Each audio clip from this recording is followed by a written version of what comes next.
الرحمن الرحیم. جیسا کہ ابھی ہم نہال شاہ بابا نوری رحمۃ اللہ تعالیٰ علیہ کے مزار پر حاضری کے لیے آئے. ہم نے آپ کے مزار پر بھی حاضری دی اور آپ کے جہاں آپ عبادت کیا کرتے تھے وہاں پر بھی ہم نے الحمدللہ حاضری دی. اور اب آپ سے متصل یہ پہاڑ ہیں.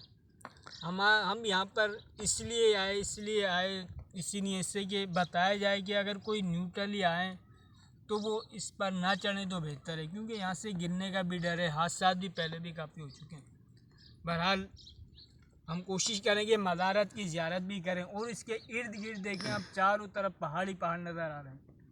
تو یہاں اللہ والے جہاں آ جائیں، جہاں بیٹھ جائیں، اگر وہ جنگل میں آئے تو منگل کر ہی دیتے ہیں. اللہ والے یہاں پر بہلول دانہ کا ایک واقعہ مجھے یاد آ گیا. بہلول دانہ رحمۃ اللہ تعالیٰ علیہ، کیونکہ اللہ والوں کی بارگاہ میں جب آدمی جائے تو اپنے دل کو سنبھال کر ہی جائے. ویسے بھی بہلول دانہ رحمۃ اللہ تعالیٰ علیہ کا بڑا مشہور واقعہ ہے کہ آپ ایک جگہ بیٹھے ہوئے تھے تو بادشاہ اور ان کی زوجہ وہ آ رہی تھیں، تو دیکھا کہ بہلول دانہ بیٹھے ہوئے ہیں اور مٹی کے اندر گھر بنا رہے ہیں. تو بادشاہ کی جو زوجہ تھی زبیدہ خاتون، انہوں نے گاڑی کو رکوایا اور نیچے اتری اور پوچھا بابا جی سے کہ بابا جی آپ کیا کر رہے ہیں؟ تو بابا جی نے کہا کہ محل بنا رہا ہوں، گھر بنا رہا ہوں. کہا کہاں پہ؟ کہا جنت میں بنا رہا ہوں. کہا بیچیں گے؟ کہاں بیچیں گے؟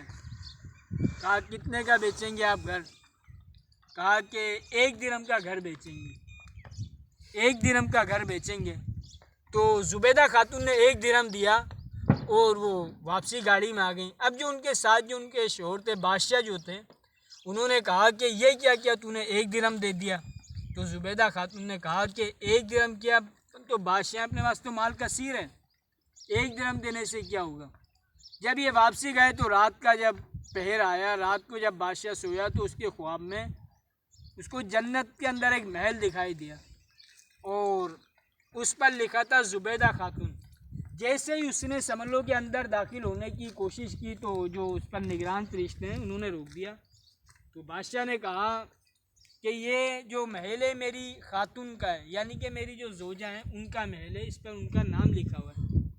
تو انہوں نے کہا کہ وہ جو تمہاری زوجہ ہے نا وہ دنیا کے اندر ہے، یہاں پر کوئی کسی کا نہیں ہے، دنیا کے اندر آپ کی خاتون ہے. اب صبح ہوئی تو اس نے بادشاہ نے وہ واقعہ بتایا کہ ایسے ماجرا ہوا. ان کی زبیدہ خاتون نے کہا آ جاؤ دوبارہ چلتے ہیں.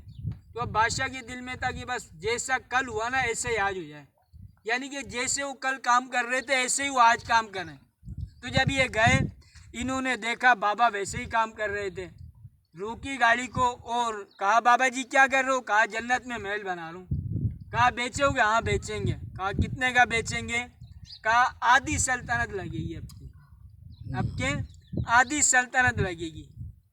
کہا بابا جی کل تو 1 ہی درہم میں دے دیا تھا، آج آدھی سلطنت. کہا کل بن دیکھے کا سودا تھا، آج تم دیکھ کے آ رہے ہو. آج تم دیکھ کے آ رہے ہو. تو یہاں سے یہی مقصد حاصل ہوتا ہے کہ اللہ والے جہاں بیٹھ جائیں اس جگہ کو آباد کر دیتے ہیں. جیسا کہ ہم یہاں بیٹھے ہوئے ہیں، کئی لوگوں کے دل اللہ پاک نے ان کی طرف مائل کر دیے، بلکہ سبھی کے دل مائل کر دیے. کہیں بھی ہو بندہ اپنے شہر کو چھوڑ کے ان کی طرف آ جاتا ہے. ہم بھی یہاں پر آئے اور اسی نیت سے آئے کہ ان بزرگ کے مزار کی زیارت بھی کریں گے اور آپ کو بھی کروائیں گے. کسی نے یوں ہی نہیں کہہ دیا ہے کہ اللہ اللہ کیے جانے سے اللہ نہ ملے. اللہ والے ہوتے ہیں جو اللہ سے ملا دیتے ہیں. سبحان اللہ، صلو علی الحبیب صلی اللہ تعالی علی محمد. آپ ویڈیو کو دیکھیں بھی اور ہمارا چینل یوٹیوب پہ 12 ذیشان جی پی 1226 کو آپ سبسکرائب بھی کریں اور لائک بھی دیں.